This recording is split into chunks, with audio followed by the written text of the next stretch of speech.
Carl Sagan, wittingly or unwittingly, called our universe a cosmos.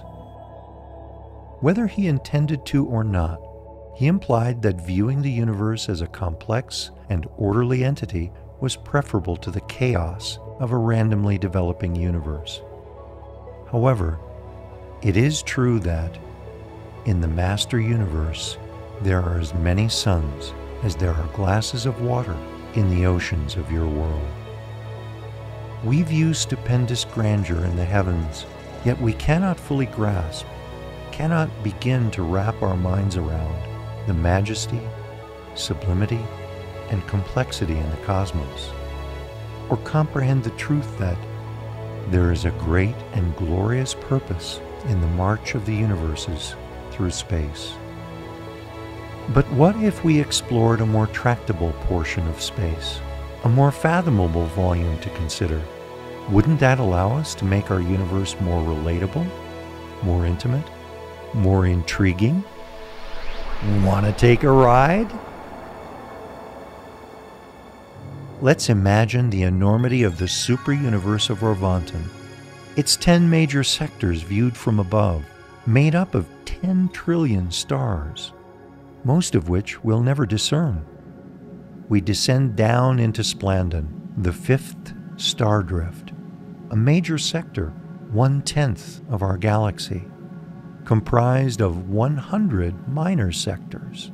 The third is ours, Ensa in Sagittarius, encompassing 84 of eventually 100 local universes. Ours is NEBADON, consisting of 100 constellations, of which the 70th is NORLATIADEK, itself embracing 100 local systems of evolutionary inhabited worlds. We settle within our local system SATANIA, at its center JERUSEM, our local system capital and geographic center. This will allow us a more focused astronomical setting, a better context in which to examine the roughly 50 light-year radius of real estate on whose fringe our world resides, our cosmic neighborhood. Our local system itself is composed of over 7,000 astronomical groups, or physical systems, few of which had an origin similar to that of our solar system. There are upward of 2,000 brilliant suns, which can be seen as we journey through our local system. Coming into view is our solar system, MONMATIA, and its relationship with 23 of its neighboring star systems. Let's zoom in for a closer look at our physical home system and world. Here we can clearly see Urantia and our sister spheres orbiting the Sun. This great column of solar gases, which was thus separated from the Sun, subsequently evolved into the 12 planets of the solar system. Wait, what? Our solar system has 12 planets? We used to recognize 9 planets. We now recognize 8 planets and 1 dwarf planet. Wow, we have 3 planets or dwarf planets, or some combination, to search for. MONMATIA is around 6 billion years old, making it a relatively new astronomical organization when related to some parts of our local system. Comparatively, other solar systems are often nothing like we might expect. For example, our closest neighbor, the Alpha Centauri system, has 3 stars within it.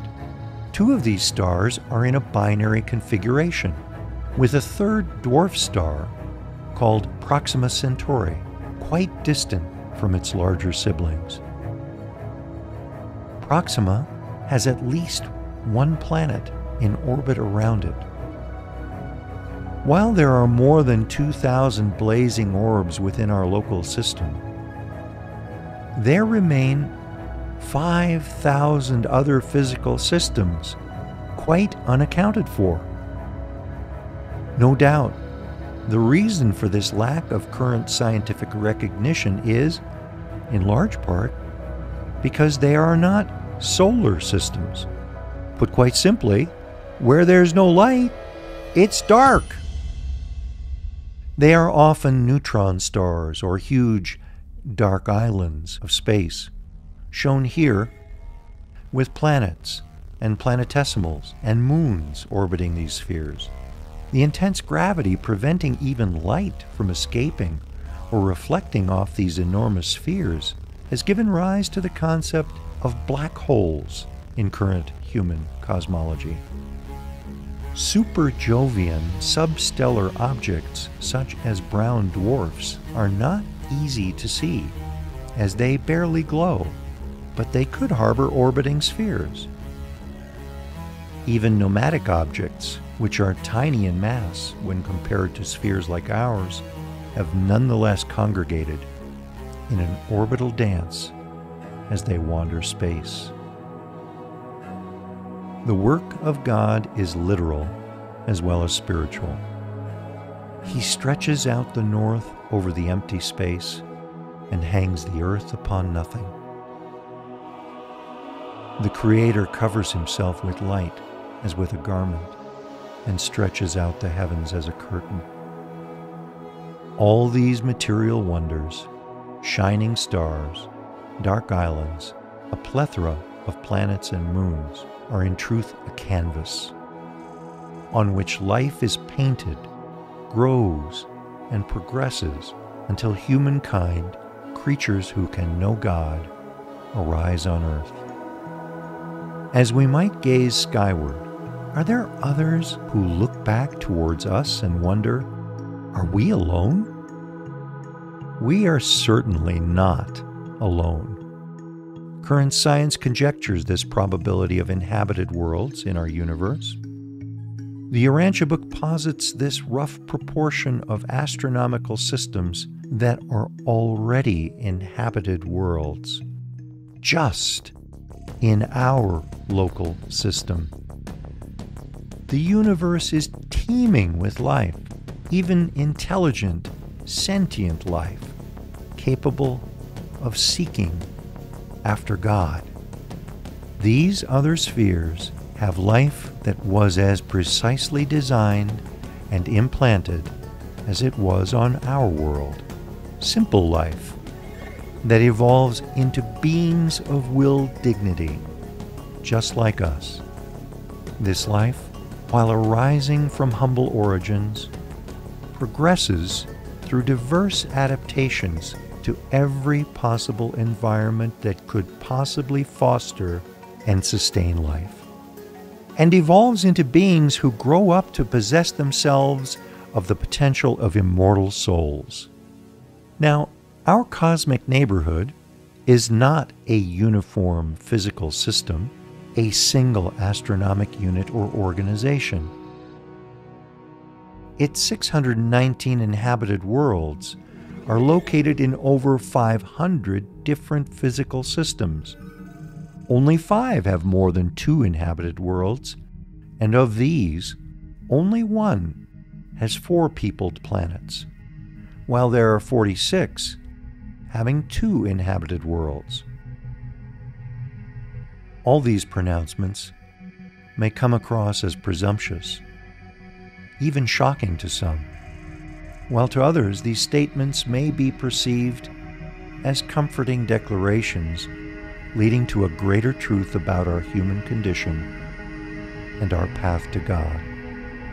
Either way, hold on tight. There is considerably more to come. SATANIA itself is an unfinished system containing only 619 inhabited worlds. We, our world, is numbered 606. When our local system is completed, it will have about 1,000 spheres within its border, each with its own uniquely evolved and adapted life and progressive humanity. Here is a representation of how a fully inhabited local system might look. The oldest inhabited world of our local system, world number 1, is ANOVA, one of the 44 satellites revolving around an enormous dark planet, but exposed to the differential light of 3 neighboring suns. ANOVA is in an advanced stage of progressive civilization. Our neighboring spheres are all at different stages of evolutionary progress. Most are far older and very advanced compared to our world, shown here in an approximated evolution diagram. All of these worlds follow a plan of developing through definite stages of mortal evolution. Nonetheless, each of these worlds has its own unique life fingerprint. Experimental worlds like Urantia are in what our scientists call the Goldilocks zone. However, life does not need to begin on a world in the Goldilocks zone. Far from it. There are mortal beings living on neighboring spheres that simply could not survive on our world, much like we could not live on theirs. While many of our neighboring spheres are at least similar to ours, life can be bestowed and evolve on spheres that are significantly outside of Urantia's parameters of viability. For example, many inhabited spheres have greater and lesser gravity than our world. We take breathing air for granted, but people on our world are categorized as mid-breathers.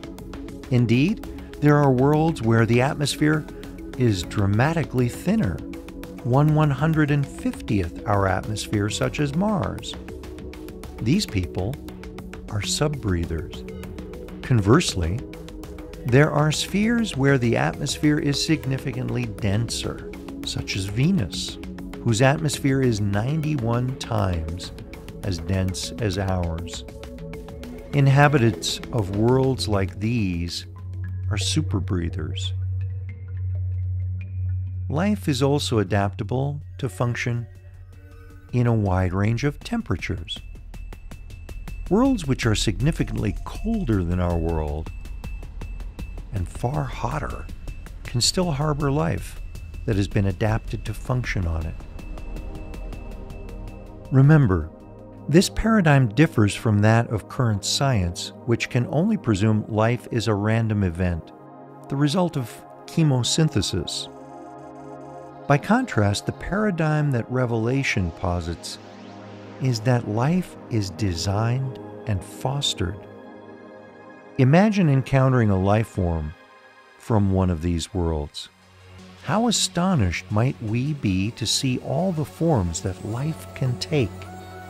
Life on other spheres could have many other differences compared to our world. For example, some worlds are populated by beings with single-lobed brains, and other spheres have inhabitants with triple-lobed brains. These brain types have significant repercussions on how inhabitants function in their lives.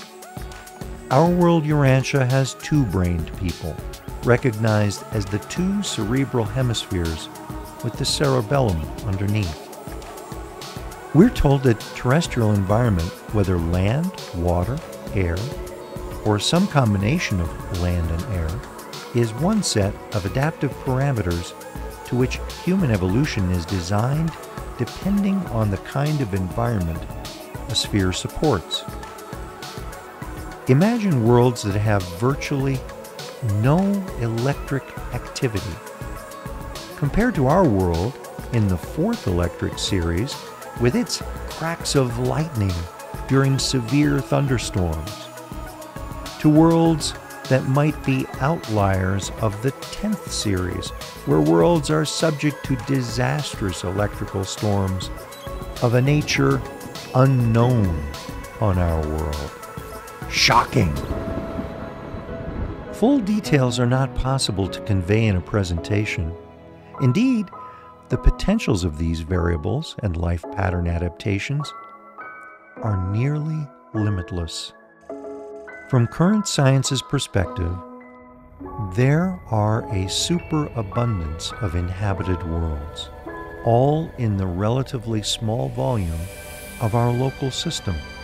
One might wonder, what is the purpose of all of this? All these worlds in our neighborhood, including our own, have an administrative capital.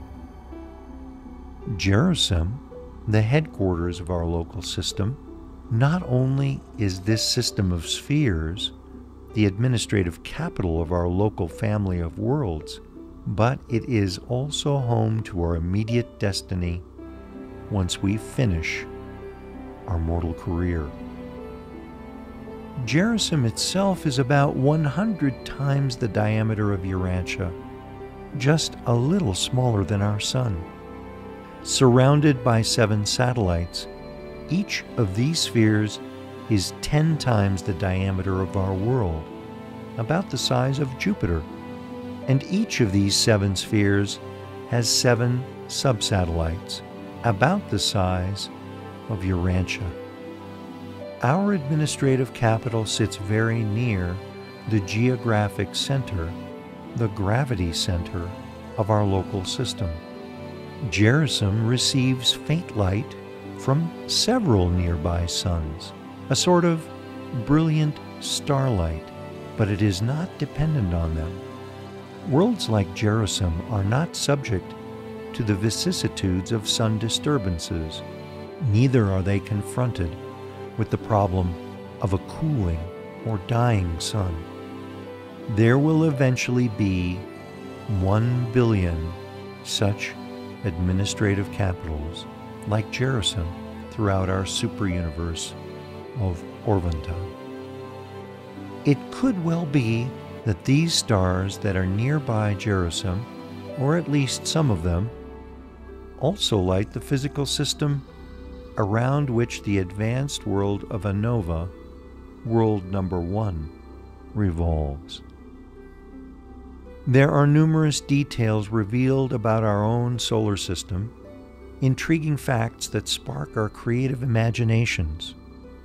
The majority of inhabited planets are peopled with the breathing type of intelligent beings, but there are also orders of mortals who are able to live on worlds with little or no air, the non-breathers. Life on the worlds of the non-breathers is radically different from what it is on Urantia.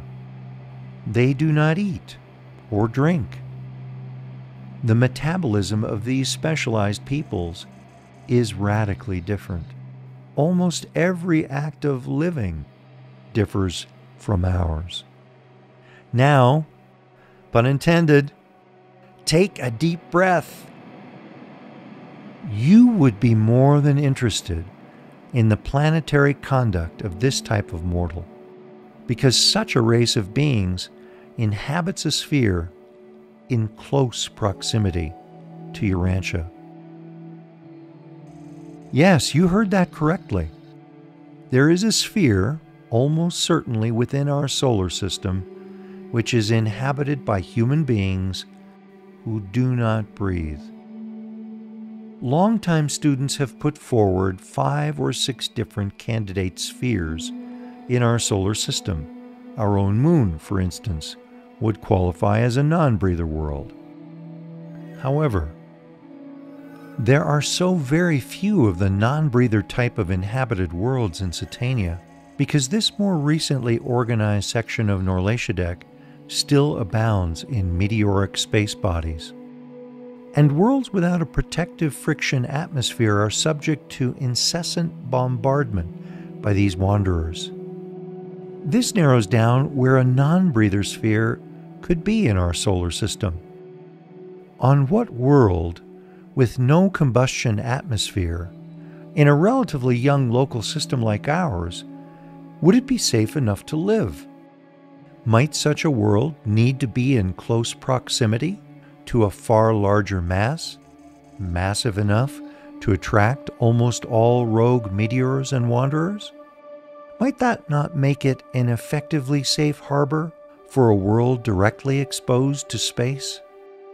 We are of the opinion that best candidates for a non-breather world would be one of the larger, the Galilean moons of Jupiter.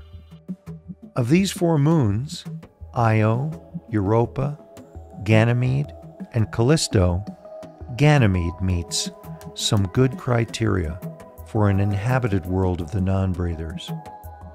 Excluding its airless status, 3, perhaps 4 other features of this sphere immediately come to mind.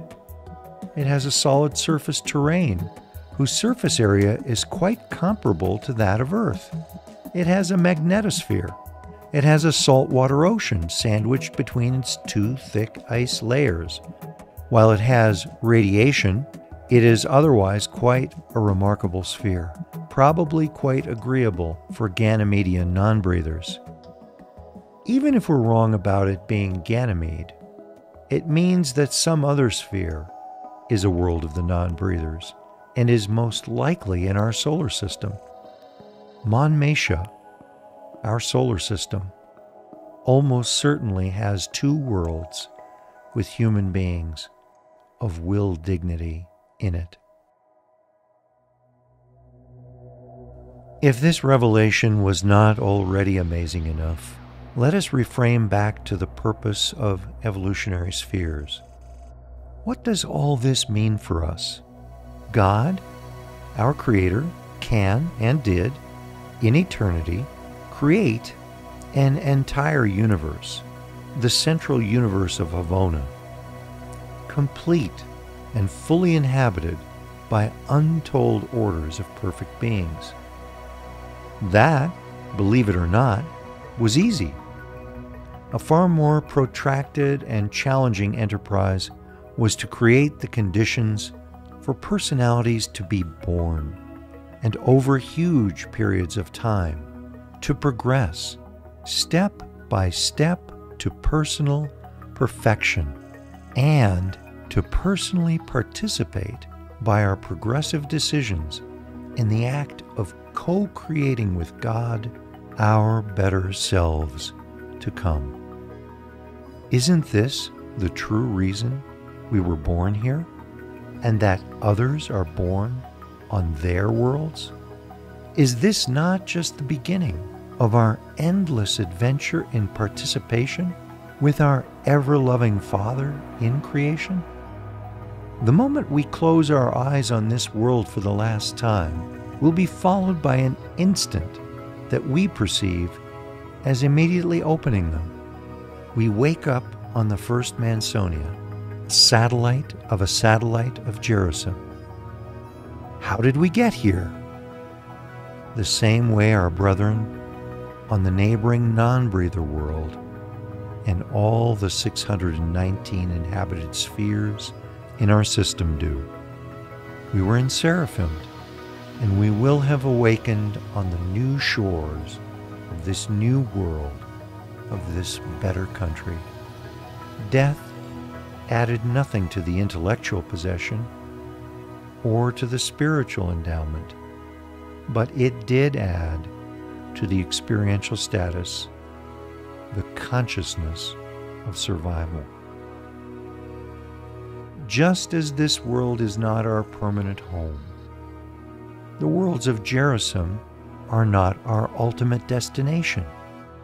As we grow in status and understanding, we pass through ever more amazing spheres, both here in this experiential universe and onward into the central universe of perfect Havona experiences.